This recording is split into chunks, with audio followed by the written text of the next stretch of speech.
우리 지금 성소를 함께 보고 있고요. 지난주에 떡상을 받고 이번 주에 이제 성소 안에 있는 등잔대를 함께 살펴보도록 하겠습니다. 들어가자면 성소로 들어가면 오른쪽에 있는 게 떡상이고요. 왼쪽에 있는 게 등잔대고 정중앙에 지성소 앞에 바로 앞에 있는 게 분향단이 되겠습니다. 자, 여기에 등잔대를 만드는데 31절에 너는 순금으로 등잔대를 처음 만들 때 그 밑판과 줄기와 장과 꽃받침과 꽃들 한 덩이로 연결하고 뭐로 만들어야 되냐면 순금으로. 여기는 나무가 사용되지 않습니다. 순금으로만 등잔대를 만들고요. 그 뒤에 38절에 보면 그 불 집게와 불을 피우려면 집게가 필요하고 그다음에 그 집게 놓는 불똥 그릇도 필요하고 이런 게 이제 다 포함이 되는 거죠. 다 포함이 되는데 얕은 등잔대와 이 모든 기구를 39절에 순금 한 달란트로 만들어라. 순금 한 달란트. 이 순금 한 달란트는 약 34kg쯤 됩니다. 그러니까 이게 작은 게 아니에요. 이게 가져가면 돈이 어마어마하겠죠. 34kg라니까요. 이게 엄청 양이 큰 거죠. 이렇게 이제 등잔대를 만들고요. 모양은 오늘 32절부터 해서 쭉 나왔는데요. 설명하기가 이게 읽는 게 더 힘들어요. 이게 뭘 말하는지가 더 어렵게 되어 있죠. 여하튼 자주 나오는 내용이 뭐냐면 33절부터 시작해서 살구꽃 형상의 잔색과 이렇게 있습니다. 여러분 좀 전에 보여드린 그 그림에도 마찬가지로 크게 한 줄기가 나오고 있고 그 줄기에 세 개가 연결이 됩니다. 그래서 위에 덩이 7개가 되는 거죠. 그 7개 마디마다 세 개씩, 한 줄기에 3개씩, 그 다음에 대줄기에는 4개 해서 살구꽃 형상의 모양이 들어가죠. 그렇게 들어갑니다. 근데 이게 정확하게 말하면 살구꽃이 아니라 아몬드 꽃입니다. 왜 이제 아몬드인데 살구꽃이 됐냐면 원래 처음에 한국 성경이 한국어로 번역될 때 중국어 성경을 가지고 번역을 했었습니다. 근데 이제 동양에서는 아몬드 꽃을 모른단 말이에요. 그래서 가장 비슷한 게 아마 살구꽃이었던 것 같아요. 지금 보면 살구꽃하고도 약간 비슷하고 벚꽃하고도 약간 비슷해요. 그 꽃임이 날리는 게 하얀 게 살구꽃, 그 다음에 벚꽃이 아주 사실은 비슷합니다. 그래서 그때 살구꽃으로 번역했는데 요즘 번역을 굳이 중국 성경에서 번역하지 않거든요. 원어에서 번역하는데도 사실은 그냥 그대로 살구꽃이라 놔뒀죠. 사실은 아몬드 꽃이 더 맞습니다. 왜 그러냐면 이게 그냥 아몬드 꽃이 아니거든요. 이게 의미가 있는 건데 살구꽃으로 말하면 의미가 달라져요. 아몬드라고 하는 이 단어가 샤케드라고 하는 단어인데 원래 의미가 뭐냐면 지키다, 지켜보다, 뭐 경계하다, 깨어있다, 뭐 이런 파수꾼의 의미를 가지고 있는 거예요. 잠을 자지 않고 깨어서 지켜보고 있고 이렇게 보고 있는 파수꾼, 그 파수꾼의 의미가 원래 이게 샤케드라고. 이 샤케드가 아몬드거든요. 그래서 이제 꽃을 언제 피냐면 겨울도 다 지나기 전에 일찍 꽃을 피워요. 1월달, 2월달. 봄 돼야 우리나라로 따지면 개나리가 꽃을 제일 먼저 핀다고 하잖아요. 사실인지는 모르겠지만 근데 그거보다 훨씬 빨리 피어요. 그러니까 아직 겨울인데 꽃을 핀다고. 그게 아몬드예요. 그리고 열매도요. 다른 거에 비해서 훨씬 일찍 열매를 맺는 그게 아몬드거든. 그럼 왜 이 아몬드 모양으로 만들으라고 했냐라고 할 때 그게 의미가 있는 거예요. 이게 샤케드라고 하는 이 단어, 그게 아몬드가 되고 이 아몬드 꽃이 등대에 들어간 이유가 뭐냐면 1, 2월에 꽃을 이렇게 핀단 말이죠. 거기에서 봄을 알리는 데서 이 이름이 유래된 거예요. 겨울은 주로 이제 학문에서 죽음을 의미하잖아요. 죽음에서 가장 먼저 일어나 부활의 첫 열매로 오신 분이 예수 그리스도죠. 그걸 설명하는 거예요. 그래서 사람들에게 희망이 없고 죽어 있는 것에서 꽃을 피고 열매를 맺는 그 나무가 아몬드고 그것을 설명하기 위해서 그래서 이 아몬드를 가지고 죽음을 이겨내고 첫 부활로 첫 부활의 열매가 되신 예수 그리스도를 상징하기 위해서 아몬드를 쓴 건데 우리는 번역을 살구꽃으로 번역을 해놨다. 그러니까 사실은 그 의미 전달이 사실은 안 되는 거죠. 마치 예수 그리스도께서 우리의 파수꾼이 되셔서 우리를 지키고 보호하고 인도한다라고 하는 중요한 의미가 이 등잔대 안에 사실 포함되어 있는 거거든요. 그리고 이 등잔대 안에 아몬드 꽃이 22개가 들어갑니다. 줄기에 4개 설명했듯이 그 다음에 3개씩 연결되잖아요. 그 3개씩 그 3개씩 왼쪽에도 3개씩 그래서 총 22가지 살구꽃이 들어가게 되는 것입니다. 이 등잔대가 어디에 있는 거냐면 성소 안에 있습니다. 성소는 뭐 하는 곳이냐면 하나님을 섬기는 곳이에요. 하나님을 섬기는 자가 누구냐면 제사장과 레위인이죠. 그러면 성소에 누가 들어갈 수 있냐면 하나님을 섬길 수 있는 제사장과 레위인만 성소 안으로 들어갈 수 있는 거죠.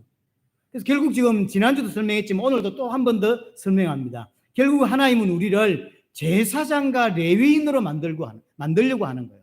하나님을 섬기고 정확히 말하면 하나님만 섬기는 자로 우리를 만들어 가고자 하는 게 이 성소에서 설명하는 중요한 핵심적인 부분입니다. 그래서 이 제사장과 레위인은 세상적인 일을 하지 않습니다. 일반 사람들은 농사 짓고 과일 따고 다 하지만 제사장은 그걸 하질 않아요. 그러면 이제 어떻게 먹고 삽니까?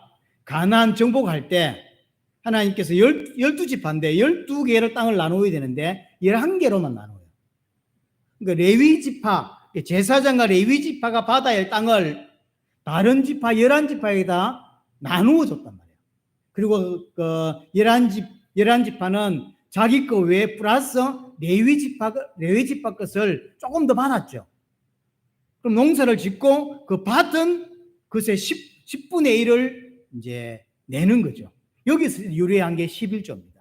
11조라는 의미 자체는 그 전에도 있었지만 원래 하나님이 설명하는 11조의 내용이 몇 가지가 있는데 그 중에 하나가 이 원리예요. 그러니까 자기가 하나님께로 받은 분깃이 있어요. 그게 100이라고 친다면 100을 받아야 되는데 110을 받은 거예요. 그러니까 10은 원래 내게 아닌 거죠. 그러니까 농사를 짓고 10을 내놓는 거죠. 그 내놓은 그 10을 누가 먹느냐면 제사장과 레위인이 먹는 거예요. 그럼 정확하게 따지면 제사장과 레위인은 일반 사람들이 일반 지파에서 낸 것으로 먹고 사는 게 아니에요. 원래 자기 땅에서 나온 걸 먹는 거예요. 그게 원리입니다. 그래서 지금으로 말하면 여러분들이 헌금한 것을 가지고 목회자가 먹고 사는 게 아니라 원래 목회자 땅에서 나온 걸 목회자가 먹는 거예요. 대신 누가 그걸 이제 하나님 섬기는 일만 해야 되니까 그걸 대신 다른 지파에다가 나누어 준 거죠. 그게 그 11조의 중요한 원리인 거예요. 그래서 이제 제사장과 레위인은 전적으로 성막에 관계된 하나님 섬기는 일만 하는 거죠. 성막을 옮기기도 하고 옮겼으면 다시 치고 오늘로 오는 이게 뭐 등잔대 불도 피워야 되고 또 관리도 해야 되고 여러 가지 성막과 성소에 관계된 일만 이제 하는 거죠. 그게 하나님 섬기는 일이다라고 이야기하는 거죠. 한마디로 말하면 제사장과 레위인은 좀 구별된 사람인 것처럼 분류를 하는 거예요. 하나님께서. 왜 그럴까요? 하나님의 백성이 구별된 백성이라는 걸 설명하는 거예요. 그러니까 이스라엘 전체를 가지고 구별된 제사장과 레위인을 구별시켜서 이 사람들이 구별되지 않았냐라고 설명하듯이 너희가 제사장 나라지 않냐? 너희가 이 땅의 제사장이다. 너희가 바로 세상으로부터 구별되고 세상에서 분리된 구별된 백성이다라는 걸 설명하려고 이런 구조들을 하나님 만드시는 거예요. 아, 제사장은 구별된 백성이다. 그래서 우리가 낸 헌금으로 먹고 산다. 그 말이 아니라니까요. 여러분이 낸 헌금으로 먹고 사는 게 아니라 원래 지가 먹을 걸 지가 먹는 거예요. 그래서 11조를 가지고 교회를 운영하게 하고 거기서 나온 걸 목회자가 먹고 그럼 받은 걸 가만히 있나요? 또 본인도 원래 거기서 받았기 때문에 거기서 또 11조를 하는 거예요. 모든 원리가 똑같은 거죠. 지난도 말씀드렸듯이 이 구별됐다고 하는 이야기는 하나님의 백성이다라는 것을 설명하는 것이고, 그럼 이 하나님의 백성이 구별됐고, 누가 구별됐습니까? 이스라엘이. 구원받은 자가 구별된 자고, 구원받은 자가 제사장이라는 거죠. 구원받은 자가 하나님 앞에서 제사장이다라는 사실을 설명하는 것이고, 크게는 이 성소와 성막을 통해서 하나님 우리에게 이루시는 구원의 여정, 신앙의 여정을 설명해 주고 있는 것입니다. 성막 밖에 있었습니다. 이는 구원받지 못했습니다. 하나님도 알지 못했고 내가 하나님이 되어 살아갔습니다. 그걸 죄라고 하는 거예요. 죄를 지어서 죄가 아니라 처음부터 죄인이었고, 그래서 내가 하나님으로 살아가는 거. 하나님 필요 없죠? 내가 나를 인도하고 내가 주인 되어 살아가는 거. 그게 성막 밖에 있는 사람의 모습이고요. 이제 하나님의 은혜로 성막 안으로 들어오게 되었습니다. 그래서 번제단을 거치면서 예수 그리스도의 보혈로 구원을 받습니다. 구원받는 길은 하나밖에 없습니다. 예수를 그리스도로 믿음으로 예수님께서 그리스도가 되셔서 십자가에서 내 죄와 하나님 단절된 것과 사단과 이 땅에 가진 모든 죄를 단번에 영원히 끝내주심으로 말미암아 나는 그 죄에서 해방을 받게 된 것이죠. 그게 구원인 거예요. 여전히 죄가 있지만 죄 문제가 해결이 됐다는 것이지 죄가 없어진 게 아니에요. 그렇죠? 아담이 죄 짓기 전 상태로 돌아간 게 아니라니까요. 판사 대신 하나님께서 너 죄 없어. 왜냐? 너 죄를 대신 예수 그리스도가 내 아들이 그 대신 짊어졌어라고 말해주는 것이지, 실제로 난 여전히 죄성을 가지고 있다고. 죄 없다고 생각하면 안 돼요. 죄가 해결됐지만 사실은 죄가 있는 거죠. 거기에서 이제 가만히 있는 것이 아니라 물도봉을 통과하면서 우리 죄를, 남은 죄를 계속 씻고 성결의식을 하고 하나님께 나아갈 수 있는 준비를 합니다. 준비만 하면 안 돼요. 이제 준비가 끝나면 이제 성소 안으로 들어가는 거예요. 구약에서는 장소가 좁고 상징적이고 비유적이기 때문에 제사장과 레위만 들어가요. 하지만 원래 그건 제사장과 레위는 누구다? 우리라는 거죠. 우리가 그렇게 해서 이제 성소 안으로 하나님을 섬길 수 있는 자가 되는 거예요.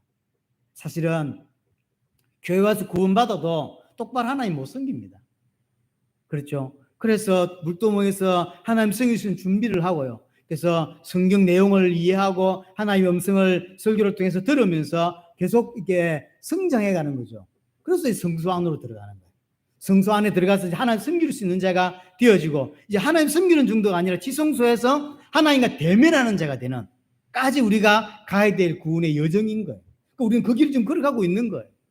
사실 여러분 중에 하나님 보실 때 아직도 물뚱 앞에서 왔다 갔다 하는 사람도 있을 수 있고, 아니면 성소 안에 들어가는 사람도 있을 수 있어요.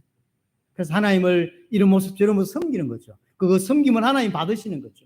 이런 사람도 있고, 사실은 계속 성막들에만 왔다 갔다 하고, 그래서 하나님 섬기는 게 뭔지 몰라.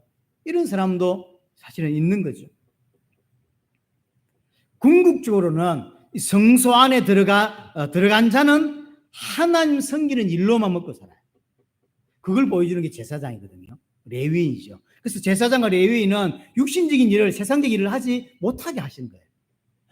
그러니까 안 해야 된다는 개념이 아니라 하나님 섬기는 것으로 먹고 산다라는 거예요. 그게 굉장히 중요한 거죠.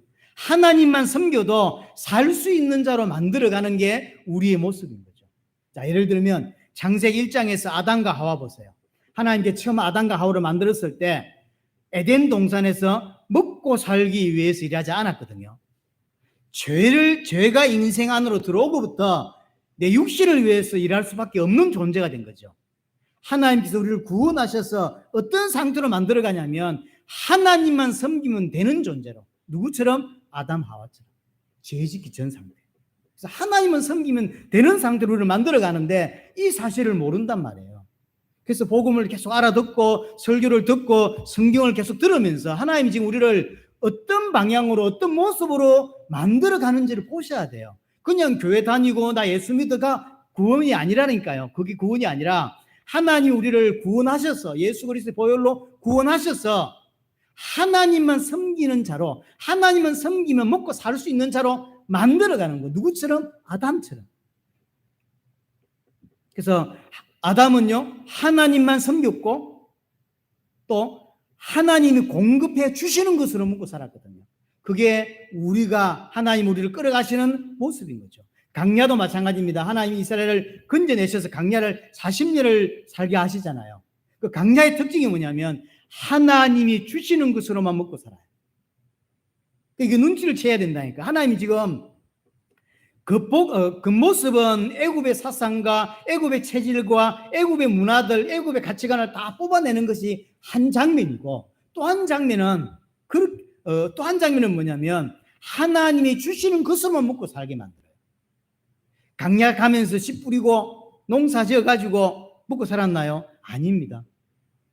하나님이 주시는 것으로만 먹고 살았어요. 만나 하나님이 주시지 자기들이 만든 게 아니요, 자기 농사 지은 게 아닙니다. 메추라기 하나님 보내주셨지 자기들이 만든 게 아니요. 물도 마찬가지입니다. 물도 자기들이 뭐 구멍 뚫고 뭐 했습니까? 안 했어요. 모세를 통해서 바위에 물을 치게 해서 사실 바위도 예수 그리스도, 반석 대신 예수 그리스도. 그러니까 예수 그리스도를 계속 마신다. 예수 그리스도를 먹고 예수 그리스도를 마시고 또 하나님께서 위로부터 주시는 것만 먹고 살았던 게 강야라니까요. 그게 뭘 의미한다고 생각합니까? 하나님의 백성, 구별된 하나님의 백성, 세상의 제사장 된 하나님의 백성은 하나님이 주시는 것으로만 먹고 사는 존재라. 그걸 보여주는 거예요. 그래서 우리를 지금 하나님만 섬기고 하나님만 의지하며 하나님만 의존하면서 하나님이 공급해 주시는 것으로 먹고 사는 존재로 만들어가고 있는 거예요. 그게 성도의 모습입니다. 세상에서 일하지 마라 그런 이야기를 하고 있는 게 아닙니다. 세상에서 일을 할 수밖에 없는 구조가 돼버렸어요. 그건 당연한 것입니다. 그 이야기를 하고 있는 게 아니라 하나님의 백성은 영적으로 하나님의 주시는 것으로만 먹고 사는 존재다라는 걸 보여주는 거예요. 그래서 하나님 우리를 구원하셨고 구원하신 하나님 우리를 인도하시고 먹이신다는 사실을 믿으셔야 돼요. 내가 내 힘을 들여서 일하는 게 아닙니다. 모습은 그렇지만 그 모든 힘과 여력과 지혜와 생각인 것들을 전부 하나님이 주시는 거예요. 그래서 하나님이 하신다는 사실을 아셔야 돼요. 지금 내가 다니고 있는 이 직장, 또 지금 벌고 있는 돈, 이게 내가 열심히 해서 번 게 맞아요. 내가 열심히 해서 벌었지 누가 열심히 했습니까? 내가 열심히 했는데 그 열심히 할 수 있는 마음과 의지와 그런 일을 할 수 있는 지혜를 누가 준 거냐면 하나님이 주셨다는 사실을 인정해야 된다. 그게 신자라니까요. 근데 주일만 신자인 사람들이 많잖아요. 자기 마음대로 전혀 하나님의 주권을 인정하지 못하고 하나님이 살아계시고 하나님이 모든 걸 주관한다고 인정하지 못하고 그냥 살다가 주일날만 교회 와서 하나님께 부르짖거든. 그게 종교란 말이에요. 그 삶을 만들려고 하는 게 아닙니다. 모든 내가 이 땅에 태어남 부모님 혜택이죠. 하지만 부모님이지만 정확히 말하면 하나님이 그렇게 하셨고 또 어떤 사람들은 절대로 믿어지지 않는 이 사실, 이 복음이 어떤 사람들은 그냥 믿어지죠. 그게 뭐죠? 그게 하나님께서 그렇게 하신다는 거예요. 하나님의 주권을 설명해 주고 있는 거죠. 그래서 오늘 제사장과 레위인이 성소 안에 들어가서 하나님 일을 하는데 그게 그 중에 하나가 지난주에는 진설병이었고 이번 주에는 보면 이제 등대였던 거죠. 등잔대였던 거죠. 그래서 진설병을 굽고 그 다음에 등잔대 기름을 준비하고 또 불도 켜고 불도요 계속 켜는 게 아닙니다. 나중에 살펴보겠지만 어두울 때만 불을 켜요. 그래서 저녁부터 아침까지 그리고 불 끕니다. 낮에는 필요가 없어요. 그러다가 밤에 또 불 켜요. 그래서 그걸 불 끄고 켜고 이런 것들을 전부 누가 다 하냐면 제사장과 레위인이 하는 거죠. 자, 지난주에 했던 그 진설병을 2줄씩 6개, 12줄을 쌓아. 그 진설병 큽니다. 4.5 리터 되는 빵으로 하나를 만들면 큰 빵이에요. 막 이 정도 빵이면 우리 점심 먹을 만큼 되지 않겠나 싶은 만큼 큰 빵이라고. 그걸 진짜 하나님이 먹습니까? 진설병을 누구를 의미하는 건 예수 그리스도예요. 그걸 진짜 하나님이 먹나요? 아니요. 제사장이 먹는 거예요. 제사장이 먹잖아요. 그래서 예수 그리스도를 먹는 자는 제사장이고 레위인이란 말이에요. 이 땅에서 예수 그리스도를 통해서 힘을 얻고 예수 그리스도를 먹어야 되는 자는 하나님의 백성 성도인 거죠. 그래서 하나님이 먹는 것처럼 시스템을 만들어놨지만 실상은 다 보세요. 하나님이 아니라 혜택은 누가 보냐면 제사장이 보는 거예요. 이 모든 구조가 전부 다. 그래서 우리가 하나님을 섬기는 것 같지만 하나님이 우리를 섬겨줘요. 그래서 우리 안에 떡이 되어 들어오셔서 우리 힘이 나게 하고 에너지를 가지게 할 수 있는 모든 걸 하나님이 하는 거예요. 오늘 등잔 때도 마찬가지입니다. 모습은 우리가 하나님을 섬기고 불을 켜고 빵을 만들고 이렇게 보이지만 아니요. 반대예요. 등잔 때는 가장 중요한 역할은 빛을, 성소 안에 빛을 비추는 것, 빛을 발하는 거죠. 밝히는 거죠. 그게 등잔 때 가장 중요한 의미입니다. 그럼 불을 언제 밝히냐? 조금 전에 말씀드렸듯이 저녁 때부터 아침 때까지 그렇게 밝히고요. 그럼 왜 밝히냐? 성소에 굳이 등잔대를 갖다 놓고 불을 왜 밝히냐? 성소 안에서 일하는 제사장들을 위해서요. 그게 하나님 섬기는 일이라니까. 하나님을 섬기는 게 불을 켜고 끄고 그다음 관리하는 건데 자세히 보면 하나님을 위한 거라는데 이게 하나님 위한 거잖아요. 근데 진짜 하나님 위한 겁니까? 아니라니까요. 그 안에 있는 일하는 제사장 레위인을 위해서 불을 켜는 거예요. 그래서 우리가 하나님을 섬기는 것처럼 보이지만 하나님 우리를 섬겨주고 있고 하나님 우리에게 혜택을 주고 있는 모습이 오늘 성소 안에서의 모든 모습들이에요. 말씀드렸듯이 등잔 때는 빛 대신 예수 그리스도, 등잔 때 불을 켜는데 그 불은 예수 그리스도를 설명하는 것이고요. 그래서 예수 그리스도부터 나오는 빛은 예수 그리스도를 위한 게 아니에요. 이게 중요한 거예요. 빛을 등잔대 자체도 예수 그리스도고 그 빛도 예수 그리스도란 말이에요. 그럼 빛은 예수 그리스도를 위한 게 아니에요. 빛이신 예수 그리스도로부터 나오는 그 빛은 예수 그리스도를 위하는 것이 아니라 거기에서 일하는 성소 안에서 일하는 레위인과 제사장을 위해서 불을 밝힌다. 우리가 예배하는 거 하나님을 섬기는 것이지만 따지면 하나님을 위한 게 아닙니다. 나를 위한 거라. 그게 성소 안에서 등잔 때 진설병에 주는 중요한 핵심이에요. 우리가 하나님 일을 하는 것 같습니다. 하지만 그것이 제사장을 위한 것이고 레위인을 위한 거죠. 그래서 하나님 섬기는 것 같지만 사실은 나를 위한 거예요. 그게 진설병 제사장이 먹는 거예요. 하나님 와서 내려와서 이번에 좀 맛있게 구웠나 이런 하나님 먹는 게 아니라니까. 제사장이 먹는 것이고 불도 하나님 섬기는 일이지만 그게 사실은 예수 그리스도를 위한 게 아니에요. 그 안에 구별된 백성, 이 땅에 구원받은 하나님의 백성을 위한 거예요. 하나님의 백성. 그래서 하나님 섬기는 일은 결국 내 자신이 사는 길이라는 거죠. 여러분 이곳에 와서 예배하고 있습니다. 이 예배가 하나님을 섬기는 일이 분명합니다. 하지만 정말로 이 예배가 하나님께 혜택이 있는가? 여러분 여기서 예배하고 지금 설교 듣고 헌금할 건데 또 하나님께 어떤 혜택이 있죠? 하나님께 뭐가 좋아요? 나를 위한, 성도를 위한 거예요. 그게 하나님 만드신 시스템이에요. 하나님을 섬기는 것처럼 만들어놨지만 따지고 들면 하나님을 위한 게 아니라 전부 다 하나님의 백성을 위한 거예요. 그래서 예배는 하나님을 섬기는 거지만 그 섬김은 성도를 위한 거죠. 자기 자신을 위한 거예요. 하나님 오늘 예배하러 가야 되나? 그래서 갈등했는데 나왔는데 그게 하나님을 위한 게 아니라니까요. 나를 살리는 길. 그게 예배입니다. 그래서 하나님 섬기는 일은 나를 살리는 유일한 일이라니까요. 하나님 섬기는 것은 나를 살리는 것입니다. 하나님 섬기는 게 사실 아니죠. 정확히 말하면 하나님이 나를 섬겨주는, 이 시간에 우리가 하나님 섬기고 있잖아요. 예배하고 있잖아요. 정확히 말하면 하나님이 나를 좀 섬겨주고 있는 거예요. 힘나게 하고 은혜 받게 하고 이 땅을 또 살아가게 만들고 전부 다. 이게 바로 창조주 하나님과 피조물의 관계예요. 그래서 창조주 하나님과 피조물의 관계는 이런 생명적 관계를 가지고 있습니다. 생명적 관계이기 때문에 만약 분리되면 떨어지면 어떻게 되냐면 죽음이 오는 거예요. 죽을 수밖에 없는 거죠. 아담 하와가 정말로 사는 길은 하나님께 순종하는 거예요.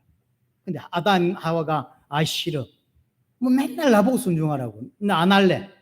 그 하나님을 떠나고 하나님께 불순종하면 어떤 일이 벌어지죠? 죽는 거예요. 정말로 아담이 사는 길은 말씀에 순종하는 거예요. 그래서 내가 하나님께 종이 되고 내가 하나님께 순종하는 거. 근데 하나님께 종이 되고 순종했는데 하나님은 그것으로 나를 왕이 되게 만들어요. 나를 그리스도와 같은 왕으로 만들죠. 그러니까 하나님과 나의 관계는 분명히 주종 관계입니다. 왕과 신하의 관계라니까요. 창조주와 피조물의 관계지만 순종하면 어떤 결과가 나타나냐면 하나님의 아들이 되는 거예요. 그게 하나님과 우리의 관계예요. 생명적 관계. 떨어지면 죽음이 오지만 그것에 순종하면 생명을 얻게 되고 왕이 되고 복을 받는 관계로 만들어놨어요. 전부 다 하나님은 혜택 받는 게 하나도 없어요.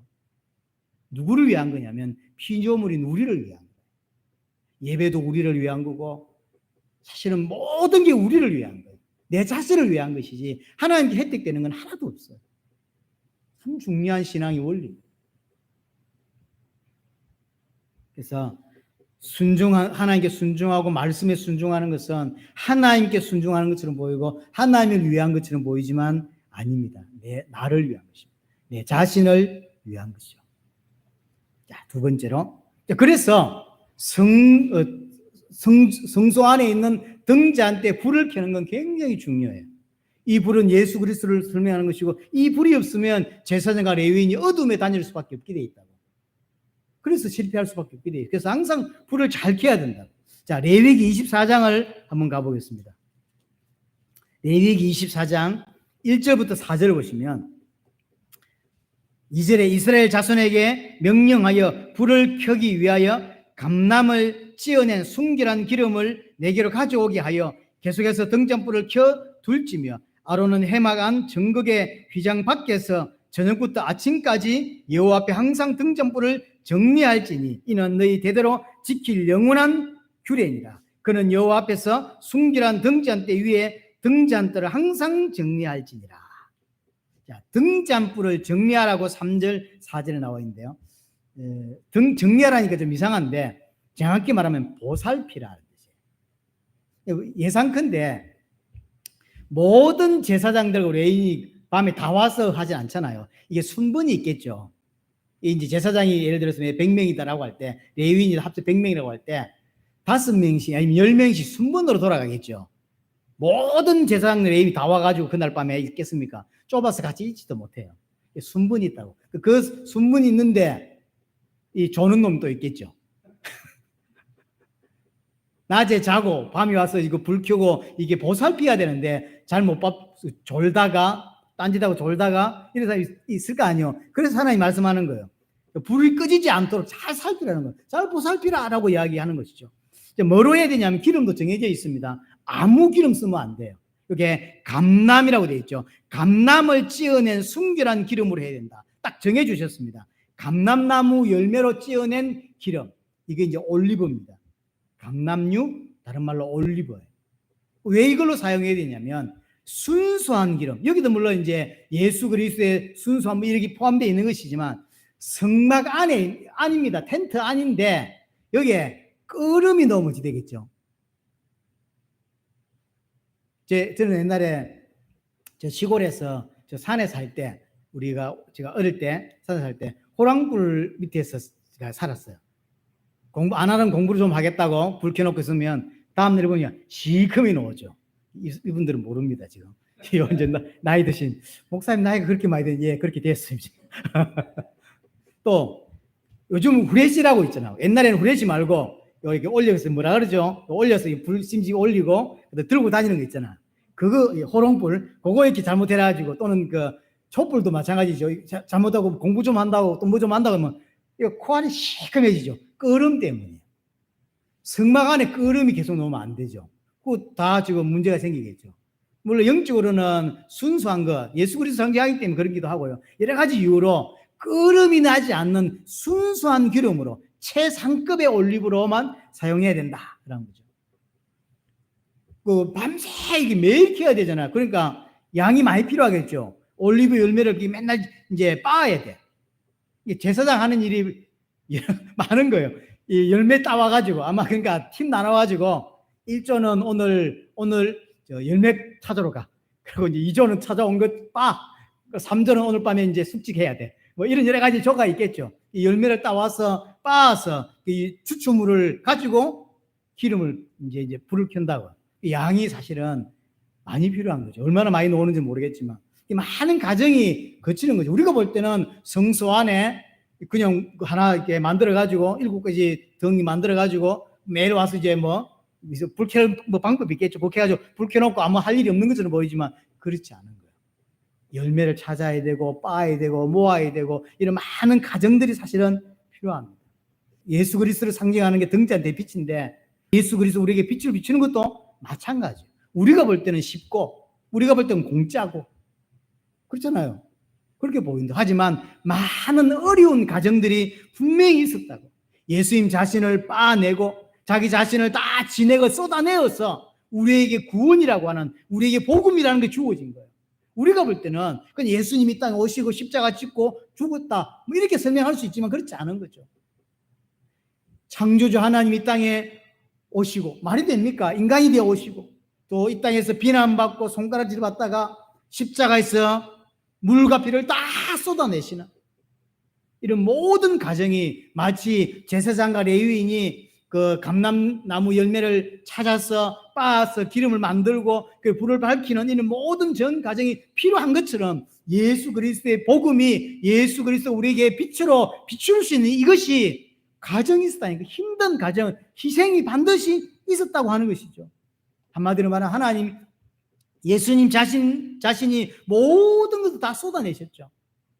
십자가 지기 바로 전에 거기도 감람산이네요. 감람산에 가서 기도하실 때 이 땀방울이 핏방울처럼 떨어졌다 그러죠. 모든 걸 다 쏟으신 거예요. 이 땅에 오신 자체도 그렇고 이 땅에 인간으로 사신 자체도 그렇고 그 다음에 기도하실 때 정말로 땀방울이 핏방울 될 만큼 기도하신 것 모든 걸 쏟아내는 거죠. 여러분 기도 한번 해보세요. 땀방울이 핏방울처럼 되는가?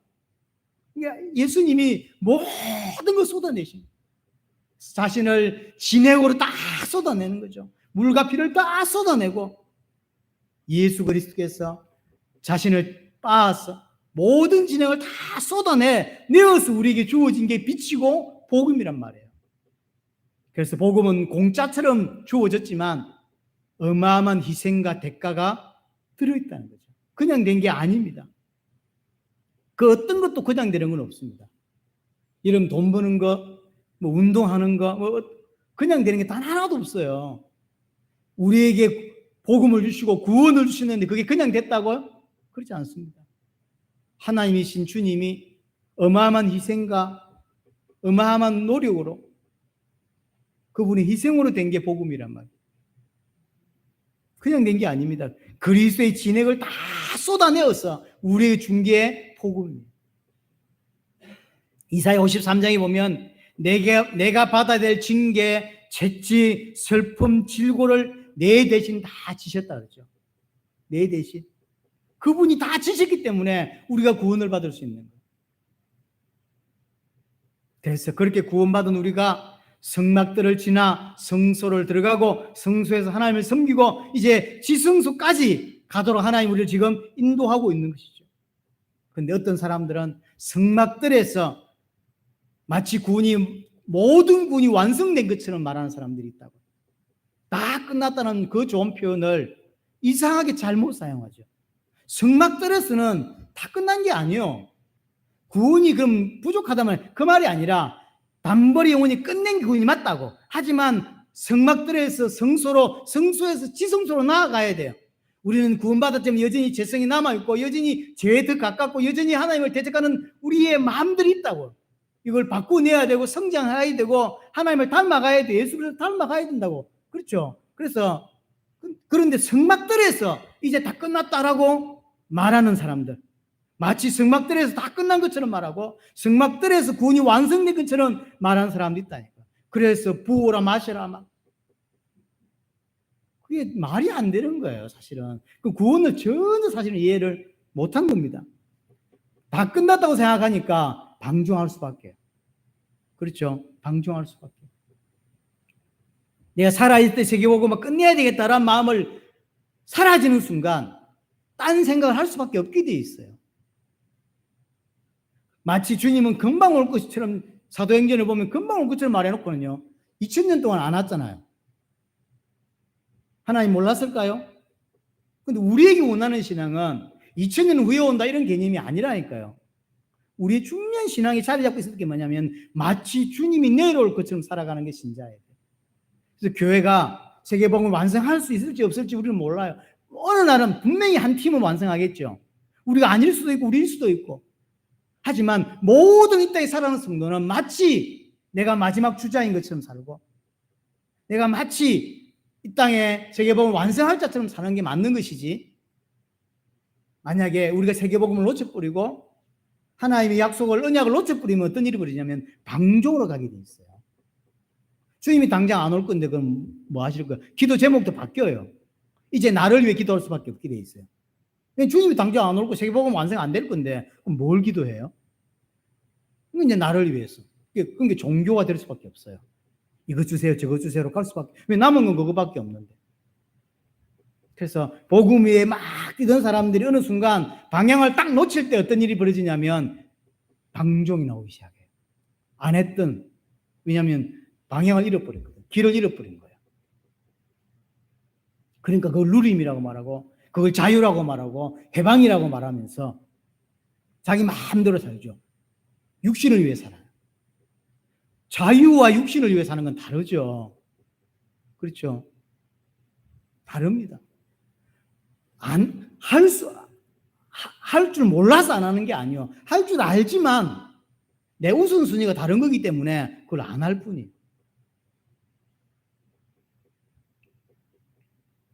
그래서 지금 이 땅에 복음인 것처럼 말하지만 사실은 성경이 없는 신앙을 말하는 사람들, 성경과 너무나 다른 복음, 거짓 복음을 말하는 사람들이 교회 안에 굉장히 많습니다. 나를 위해 살게 만들어. 결과는 결국 나를 위해 아닙니다. 우리는 지성소까지 가야 됩니다. 하나님 우리를 지금 지성소로 인도하고 있다는 사실을 기억해야 됩니다. 자, 정잔 때 불이 몇 개냐면 7개입니다. 7개란 말은 완전수인 거죠. 참빛 대신 예수 그리스도를 설명한다고 이야기했습니다. 요한복음 1장 1절에 보면 태초에 말씀이 계신다라고 말씀하시고, 그 말씀은 하나님이다 라고 말하고, 1장 4절에 그 안에, 그 하나님 안에 생명이 있다. 이 하나님은 정확히 말하면 예수 그리스도죠. 예수 그리스도 안에 생명이 있다. 이 생명은 사람들의 빛이다라고 말하는 거예요. 그렇죠? 하나님이 계셨고, 이 하나님이 나중에 보니까 예수 그리스도고, 이 예수 그리스도 안에 생명이 있고, 나중에 보니까 이 예수 그리스도 안에 빛이 있는 거예요.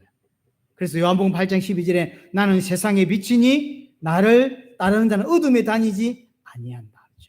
그렇죠? 성소 안에 들어왔는데 어둠에 다니지 않게 하겠다. 같은 말입니다. 이게 사실은 성소 안에 들어온 자는 구원받은 자고, 예수님을 따라 성소 안에 들어온 자는 어둠에 다니지 않게 하는 거예요. 제사장과 레위인을 위해서 사실 하나님을 섬기는 거라고 말했지만 정확히 말하면 제사장과 레위인을 위해서 불을 켜는 거거든요. 하나님이 우리에게 우리 인생에 빛을 비춰주고 계신다는 거예요. 왜냐? 어둠에 다니지 않게 하려고. 성소에서 불을 언제부터 켰냐면 저녁부터 아침까지라고 3절에 24장 3절의 이야기를 하죠. 문제는 뭐냐면 구원받은 우리에게 여전히 어둠과 밤이 있다는 거죠. 그렇죠? 밤이 있어. 그래서 그 어둠과 밤에 빛을 비추려고 등잔대를 켜는 거예요. 우리 인생에 빛을 계속 비춰주려고. 왜 그러냐면 우리는 여전히 죄성이 남아있거든. 어떤 사람들은 밤이 훨씬 긴 인생들이 많아요. 낮과 밤이 공존합니다. 여러분 인생도, 여러분들 신앙 삶 안에 낮과 밤이 공존한다. 이거 정말로 성령 충만 비슷한 걸 받기도 하고, 어떤 때는 영 이상하기도 하고, 낮과 밤이 공존한다고. 근데 어떤 사람은 낮은 별로 없고 밤만 쭉 긴 그런 인생도 있다. 신앙생활 하는 사람 중에서 그 어두움에 빛을 비춰주시려고 등대로 비추고 있는 거예요. 사실은 우리가 하나님을 섬기는 것처럼 보이지만 하나님 우리에게 계속해서 빛을 비춰주고 있는 것이죠. 7개의 참 빛을 비춰주고 있습니다. 이게 하나님이 행하시는 일이고 예수님 우리에게 행하고 계신 거예요. 그래서 아까 아몬드가 이렇게 깨어있다, 또 뭐 파수꾼, 뭐 이런 의미라 그랬죠. 예수 그리스도가 계속 우리를 지켜주고 있고 깨어서 우리를 바라보고 계시죠. 하나님 우리를 지켜보고 있는 것입니다. 여기 7개의 등불은 우리가 좀 계시록을 보고 있는데 계시록 4장에 보니까 하늘 보좌 한 상을 요한이 받고 그 하늘 보좌에 성부 하나님과 어린 양 예수 그리스도 앉아 계셨죠. 보좌에 앉아 계셨죠. 그 성부 하나님 앞에 뭐가 있었냐면 7개의 뭐가 있었죠? 영이 있었다 그랬죠. 그럼 7개 영이 있다는 이야기 아닙니다. 7개 완전한 영, 성령이라는 이야기죠. 여기 지금 7개 등불이 있잖아요. 이걸 설명하는 거예요. 7개의 등불은 결국 누구냐면 예수 그리스도를 통해 오신 성령을 말하는 거죠. 그래서 예수님은 우리에게 성령으로 지금 역사하시고 성령으로 빛을 비추고 있는 것이죠. 7개의 빛은 예수 그리스도의 참빛이고 이 예수 그리스도의 참빛은 성령인 거예요. 지금 이 성소 안에서 참빛 7개는 성령께서 성도들 마음에 조명하시고 비춰주시고 깨닫게 해주시고 믿을 수 있도록 순종할 수 있도록 만들어주고 있는 거거든요. 그게 하늘 보좌에서 보였던 모습인 거죠. 성령은 누구냐? 예수님이 분명히 말씀하셨죠. 내 이름으로 보내실 성령이라고 했죠. 내 이름으로. 자기 마음대로 오시는 분이 아니에요. 자기 마음대로 와서 돼요. 성령이니까. 하나님이시니까. 하지만 성령은 그렇게 오지 않죠. 내 이름으로 보낼 성령이었죠. 예수의 이름으로 이 땅에 오시는 분. 예수 그리스도의 영이고요. 그럼 성령이 오시면, 자, 이제 예수님이 가셨으니까 이제 내가 주인 되어서 내 마음 사역하냐? 그렇지 않습니다. 성령이 오시면 뭐 어떡하냐면 예수님이 하신 것을 생각나게 하신다. 자기 말, 자기 의지로 자기가 할 수 있는 능력을 베푸는 게 아니에요. 예수님이 이 땅에 오셨던 모든 사역을 그대로 행하시는 거예요. 그래서 예수님의 사역이나 성령의 사역 같아요.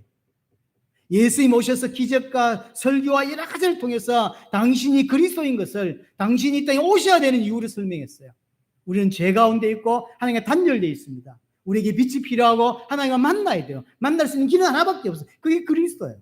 그 그리스도가 누구냐 말이에요. 예수란 말이에요. 그래서 기적과 여러 가지를 통해서 당신이 그리스도임을 설명하셨던 거죠.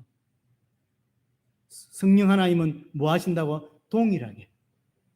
예수가 바로 그리스도다. 너희를 위해 십자가 죽었던 저 예수님이 바로 그리스도라는 사실을 계속 깨닫게 하는 일을 누가 하시냐면 성령 하나님이 하시는 거예요. 그래서 예수님이 하셨던 말씀을 그대로 기억나게 하고 진리로 인도하는 거예요. 진리는 누군데요? 예수 그리스도라니까요. 그래서 예수 그리스도를 계속 예수 그리스도를 인도하고 예수 그리스도를 깨닫게 하고 예수가 그리스도임을 깨닫게 만드는 일, 그게 성령 하나님이 하시는 일이에요. 그래서 성령 하나님의 일이나 예수 그리스도 하시는 일이 동일하다. 사역이 똑같아. 성령 안에서 예수님은 구원을 완성시키는 그 일들을 성령을 통해서, 성소 안에서 구원을 완성하는 그 일을 성령을 통해서 지금도 행하고 계신 것입니다. 그래서 지금도 성령 하나님께서 메시지 듣고 또 삶을 살아가는 중에, 성경을 보는 중에 여러분을 계속 조명하세요. 깨닫게 하시고 은혜를 받게 하셔서 계속 하나님을 더 알아가게 하고 하나님과 더 가까이 가게 만드시는 것입니다. 그래서 예수님과 성령 하나님의 성림을 통해서 우리가 더 온전해지고 또 하나님의 백성답게 세워져 가는 일이 일어나게 되는 것입니다. 여러분들이 작년보다 올해가 훨씬 더 신앙이 좋다고 하면 성령 하나님의 조명 때문이고 성령 하나님의 섬김 때문에 그렇게 된 거예요. 10년 전보다 내가 신앙이 더 좋아졌다라고 하는 것, 내가 더 하나님 앞에 하나님을 더 닮아갔다고 하는 것은 하나님의 은혜, 성령 하나님의 은혜였기 때문에 가능하다는 것이죠. 우리는 성소 밖에 있던 자였습니다. 하나님 은혜로 성소 안으로 들어올 수 있습니다. 성막들 안으로 들어왔고 성소 안으로 들어와서 하나님을 섬길 수 있는 자가 되었고 이제 지성소 안으로 들어가야 하는 자들인 것이죠. 성소의 등불은 그래서 구약성경에 굉장히 중요하게 다루고 있죠. 오늘 레위기 24장 3절의 마지막에 너희 대대로 지킬 영원한 규례다. 굉장히 중요하다는 얘기예요. 그래서 등잔 때, 다른 말로 등대, 굉장히 중요하고 불을 밝히는 거 굉장히 중요해요. 왜냐하면 하나님이 지금 하나님의 백성, 거룩한 백성 이스라엘 향하여 무엇을 하고 있는지를 설명해 주는 거기 때문에요. 단순히 불 켜는 게 중요한 게 아니에요. 설명하고 싶은 게 있단 말이에요. 예수님과 성령님께서 지금 우리를 어떻게 섬겨주시는지를 보여주고 있는 게 등대거든요. 그리고 진설병이다. 사실은 우리를 하나님을 섬길 수 있는 자로 우리를 돕기 위해서 계속 빛을 비춰주고 있습니다. 여러분들이 알든 모르든 하나님께서 지금도 여러분들 마음속에 성령으로 조명하고 계시고 은혜를 베려주시고 있다는 사실을 깨닫기를 원합니다. 이번 주간도 말씀을 또 계속 들으면서 하나님의 말씀을 계속 들으면서 더 깨달아지고 더 많은 은혜를 받고 주님을 더 닮아가는 은혜가 여러분들에게 있게 되기를 원합니다.